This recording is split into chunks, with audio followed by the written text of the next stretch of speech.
अब लो निशानी अब ना नसे हो, भूल हो गई, गलती हो गई अभी तक, आज से निश्चय करो। हमारे लिए तो प्रतिदिन नया जन्म है। आज हमारा नया जन्म समझो, सत्संग सुना तो सत्संग में हमारे नए जन्म का प्रादुर्भाव हुआ। अभी तक जो हमारी गंदगी थी पीछे के जन्म में हम भूल जाते हैं। आज से इसी क्षण से हम नया जीवन अपना बनाते हैं, अध्यात्म मार्ग का जीवन बनाते हैं और ऐसा निश्चय करते हैं जो टूटे ना। निश्चय में बहुत बड़ी सिद्धि है। देखो पिंगला जी का जैसे बताया, तैसे भागवत में एकादश स्कंद में तितिक्ष ब्राह्मण का देखो, गृहस्थी में रहते थे, लड़के बच्चे थे, खूब धन कमाया और बड़े ही कंजूस स्वभाव के थे, न परिवार को भोगने देते थे न स्वयं भोगते थे। अब कुछ ऐसी विपरीत परिस्थिति आई, सब दिन होत न एक समान, राजदंड उन पे लागू हुआ तो काफी अर्थ तो टैक्स में चला गया। फिर परिवार के जनों ने देखा कि ये तो कंजूस है, 1 रुपया भी नहीं देगा। वो लोग इधर उधर से हाथ मार के फिर आग लग गई।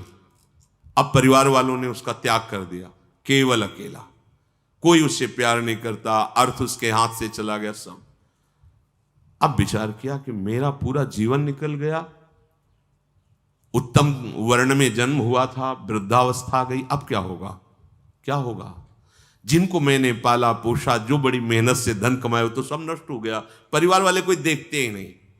जानते हो उसका निश्चय, देवता इस बात के साक्षी हैं कि आज से मैं अपने जीवन को श्री भगवान के चरणों में समर्पित करता हूं, सब कुछ सहूंगा और निरंतर भगवान का भजन करूंगा। वो इतना बड़ा महापुरुष उसी निश्चय से हो गया कि भगवान उद्धव जी को उसकी कथा सुना रहे हैं। कोई साधना नहीं हुई थी, परिस्थिति ने ऐसा निश्चय करवा दिया। तो जरूरी है वो परिस्थिति आवे तब तुम निश्चय करो। क्या सत्संग में तुम निश्चय नहीं कर सकते तो परिस्थिति का इंतजार करोगे कि ऐसी विपत्ति आवे, ऐसी ठोकर लगे, ऐसी दुर्दशा हो तब तुम निश्चय करो? अरे उसके पहले ही निश्चय कर लो तो दुर्दशा काहे को होगी। ऐसा नहीं कि उसका जीवन मंगलमय हो गया। अब उसके कर्मों का क्षय करने के लिए जब वो संन्यास भाव लेकर विचरण करता, भिक्षा मांगता, तो लोग थूकते, स्पष्ट लिखा हुआ मूत देते, बांध देते, पीटते, उसकी भिक्षा छीन लेते। पर वो अंदर अंदर विचार करता नहीं, किसी का दोष नहीं है इसमें, इसमें किसी का दोष नहीं। तो ये कर्म का है, ये कर्म का प्रभाव तो शरीर पर पड़ेगा। ये मुझे दुख क्यों हो रहा है? बहुत बहुत सुंदर मतलब चिंतन उनका बना। तो क्या देवता है? इस दुख का कारण देवता है? नहीं, देवता भी तो केवल हमारे शरीर को ही पीड़ा दे सकते हैं। मेरे को क्यों हो रहा है? काल नहीं, वो तो आत्मस्वरूप है, उसका भी प्रभाव इसी शरीर पर होगा। मेरा स्वरूप तो कालातीत है। तो फिर क्या है? भ्रम। हाँ, ये भ्रम है। मैं तो निर्विकार चिदानंद अपने स्वरूप में स्थित हो गया, ब्रह्मबोध संपन्न महापुरुष हो गया हो। और तितिक्ष ब्राह्मण नाम से वर्णन किया है भगवान ने। इसलिए निश्चय में बड़ी सामर्थ्य है, हमारा निश्चय बड़ा ढुलमुल है। इसलिए प्रार्थना है, बहुत बड़ा मार्ग मिला है आपको, इसे भगवत मार्ग कहते हैं, अध्यात्म मार्ग कहते हैं।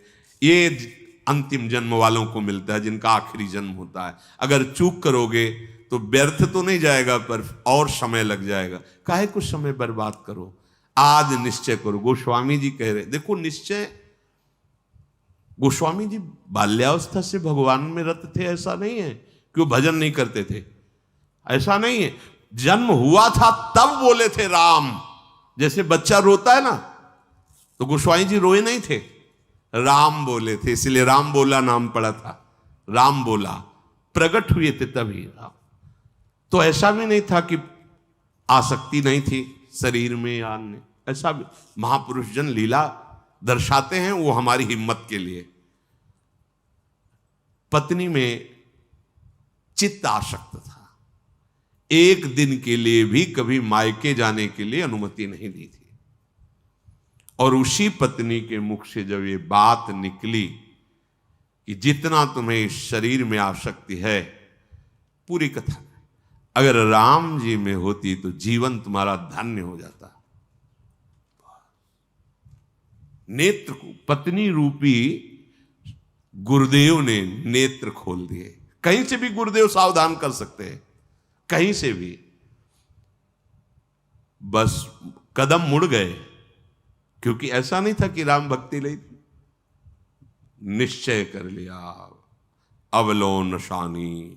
अब ये गोस्वामी जी का ही पद है, अब इंद्रियों के बस में हो के नहीं नहीं, बहुत सही बोला।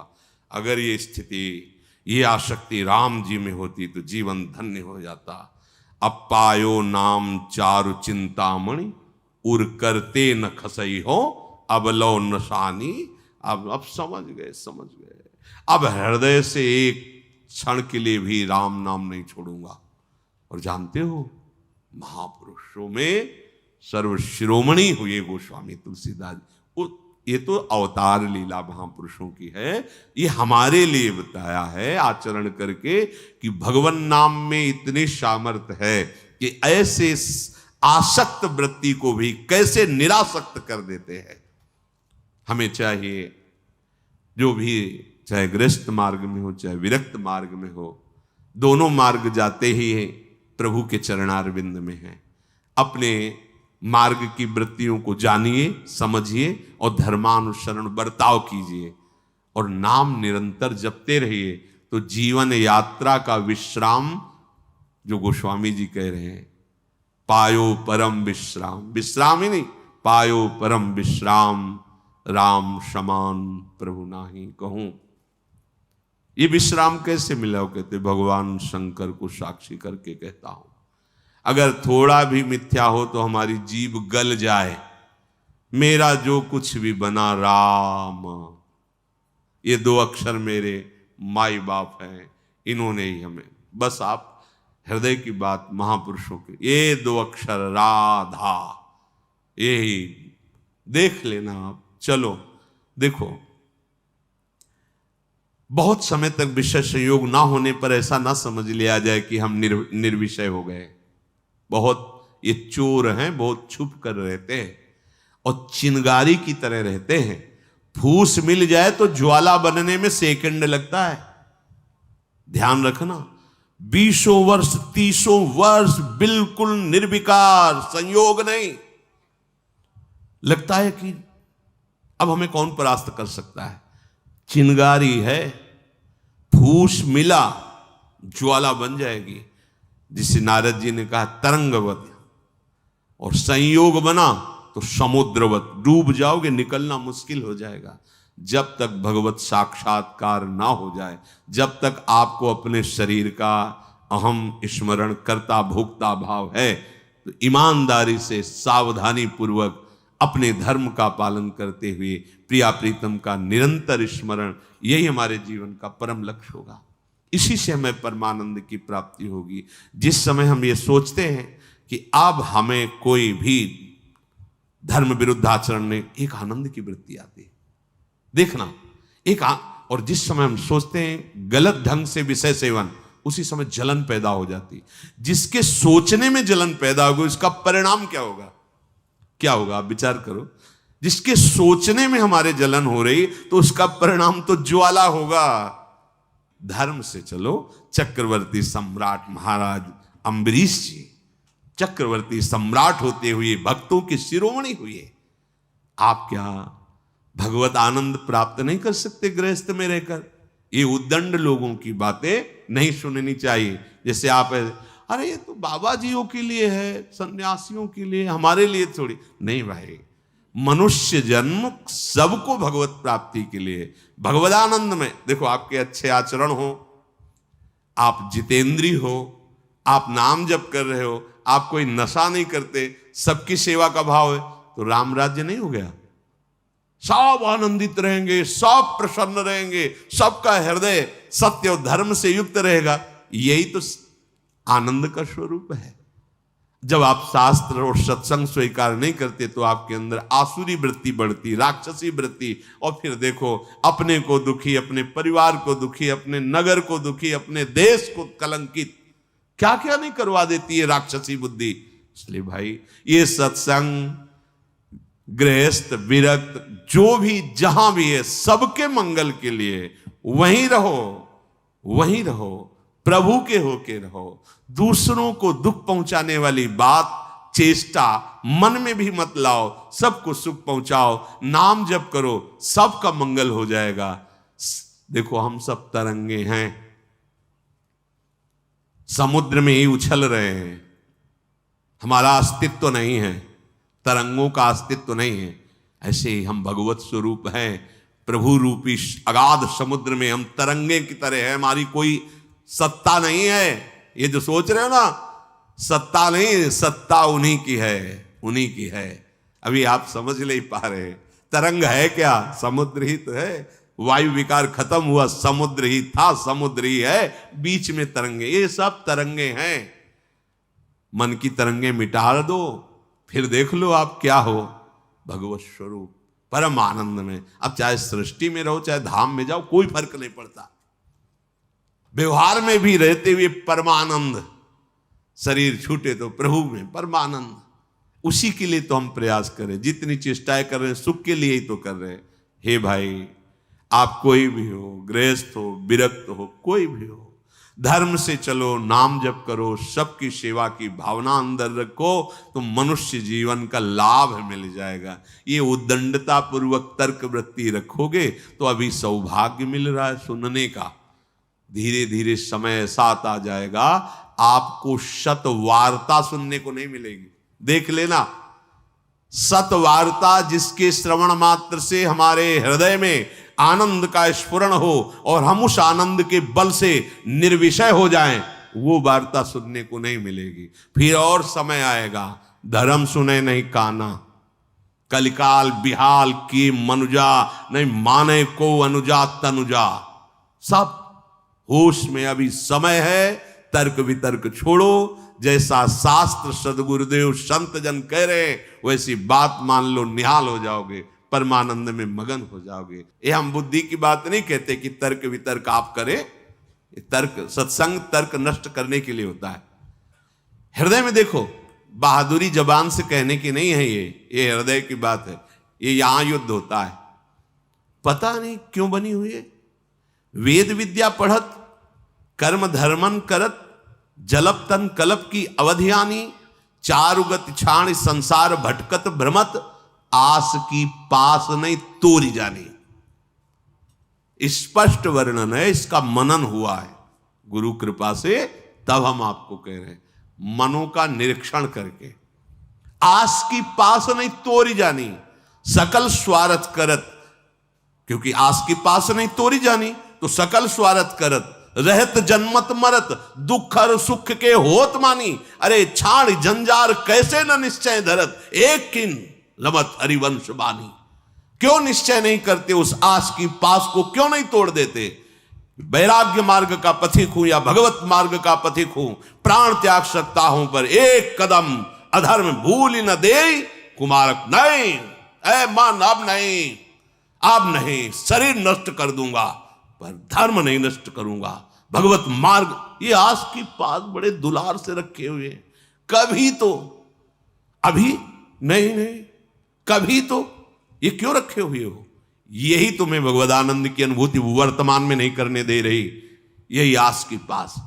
अभी निश्चय करो जिस मार्ग में चले हो, नहीं नहीं नहीं, अभी शुद्ध ज्ञान स्फूर्ति होने लगेगी। ये सब यहां की देखी हुई बातें कह रहे हैं आपको। बच्चापन से इस मार्ग में है तो यहां देखी हुई बातें कर रहे हैं। बहुत वैराग्य में जीवन, एकांतिक जीवन, फिर भी आशा। पूछो उससे किसकी आशा, क्यों, क्या चाहिए? उत्तर नहीं मिल रहा। चाहिए ये भोग? नहीं, देखना भी नहीं, तो आशा क्यों? पता नहीं। आप देखो, अंदर से देखो, जब यहां की बात कही जाएगी ना तो सबके यहां की बात होगी। ये अलग से नहीं रचा, उसी मशीनरी से बनाया गया जिससे सब निकले हुए हैं, सब मशीनरी। इसीलिए कि ये तो हमारे मन की बात कर रहे हैं, वो तुम्हारे मन की बात नहीं कर रहे, संपूर्ण सृष्टि की बात कर रहे हैं। क्योंकि जिससे मन रचा गया है, जिससे शरीर रचा गया है, वो वही एक ही डिपार्टमेंट है। वहीं से रचा गया है। यही हमें भगवदानंद की प्राप्ति नहीं करानी देती। बहुत धैर्यपूर्वक सुनना है और समझना है। यह हम अपने मन की बात कहते हैं, इसको पढ़ा है, इसको देखा है, इसको समझा है। वैराग्य में जीवन है, इतना भी कहीं गुंजाइश नहीं है। फिर भी आशा है, पूछा जाए इसको भोगों के लिए तो ना है, फिर भी आशा है। ये क्यों है?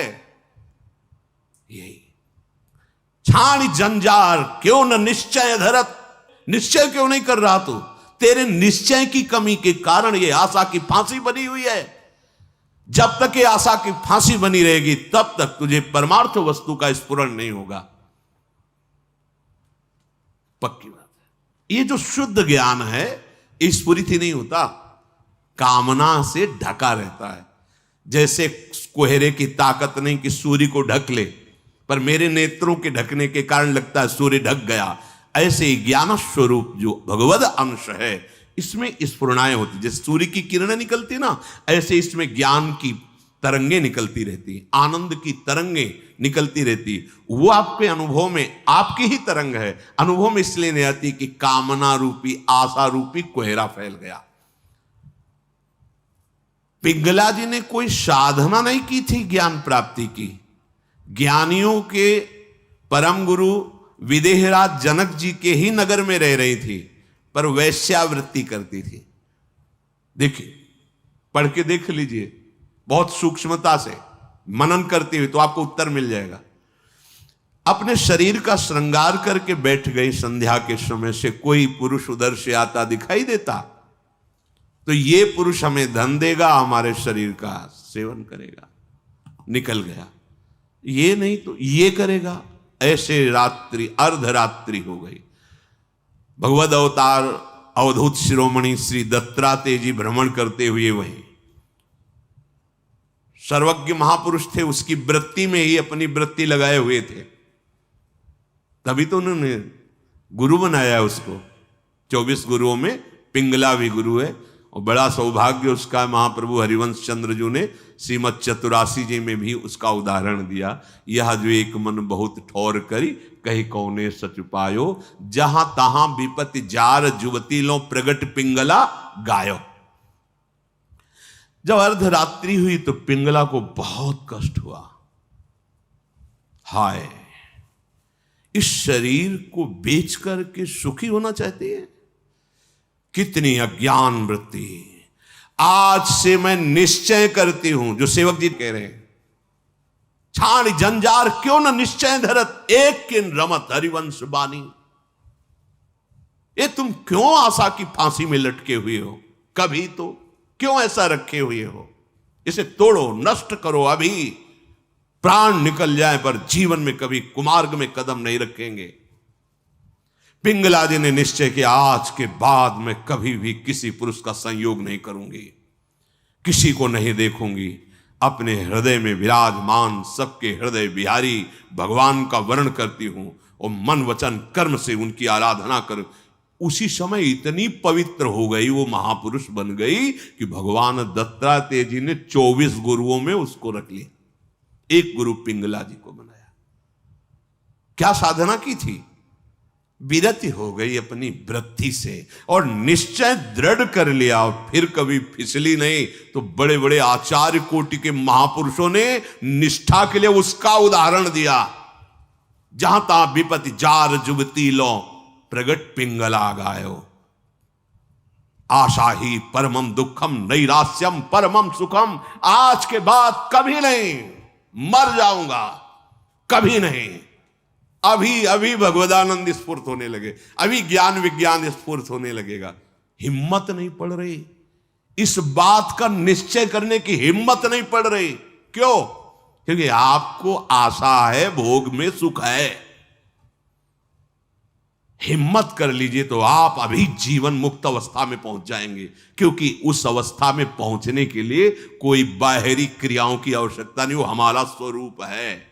हम जीवन मुक्त थे, जीवन मुक्त है, जीवन मुक्त रहेंगे। हमने अपनी स्वतंत्रता को, भगवदानंद को कामना और आशा की फांसी में बांध दिया है। हम ही को तोड़ना पड़ेगा। इसलिए छाण जंजार क्यों न निश्चय धरत, आगमा पाइनो अनित्यास्तास्तिक्षस्व भारत। ये आने जाने वाले विकारों में तुम इतने कमजोर हो गए कि तुम आशा की फांसी बांधे हुए हो, तो परमम दुखम, दुख ही भोगना पड़ेगा। श्रीपाद कह रहे हैं इस शरीर या किसी भी शरीर को जो मानव देह प्राप्त हुआ है, ये परम सुख प्राप्ति के लिए। कीड़ा मकोड़ा छोटे छोटे जीव इन सुखों में विचर रहे हैं। मानव देह धर के जो कुमार्गगामी वृत्तियों से तुम सुख भोगना चाहते हो, छोटे छोटे कीड़े मकूड़े भी इसी सुख में। फिर तुम्हारी शरीर की महानता क्या रही? प्रज्वालयति समस्त देहम कामाग्निना प्रमोहयति दृष्ट्वैव च नवतरुणी कुतस्तर्हि स्वार्थ सिद्धिम प्रत्याशा।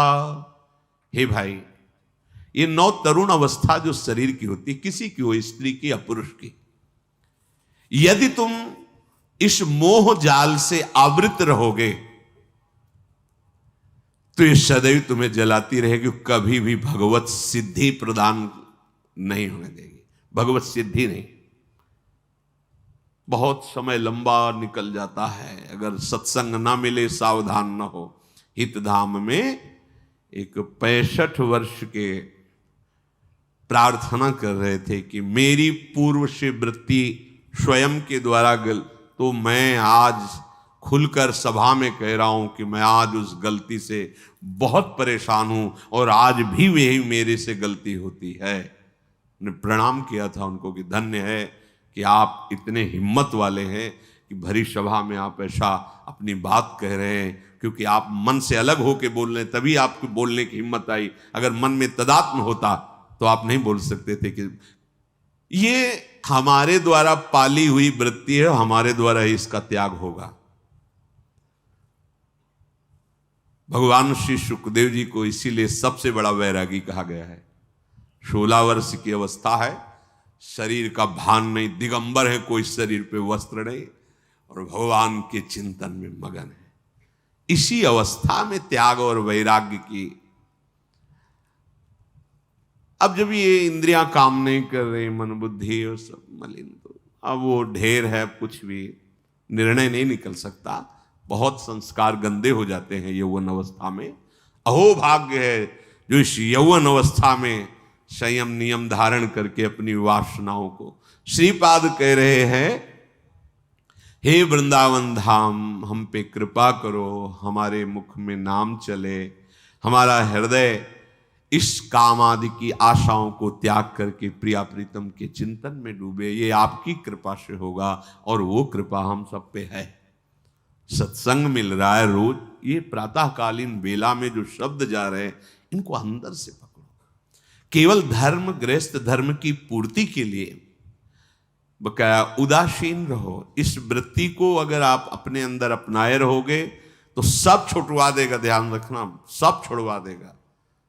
ये वैराग्य का वेश, ये धाम, ये प्रिया प्रीतम, ये नाम, ये महिमा, कुछ नहीं हो रहा है, चिंता मत करो, आप भगवत प्राप्ति होगी। धाम में हो ना, भगवत सहारे हो ना, भगवत आश्रित वेश धारण, कुमार्गगामी वृत्ति का जो आशा की फांसी, उसको छोड़ दो। फिर आप देखो भजन होगा। आप करोगे नहीं, स्वाभाविक होगा भजन, स्वाभाविक ज्ञान विज्ञान की वृत्तियां उत्पन्न होगी, आप आनंदित हो जाओगे। संतों ने कैसे जीवन व्यतीत किए हैं, हम कैसे व्यतीत कर रहे हैं।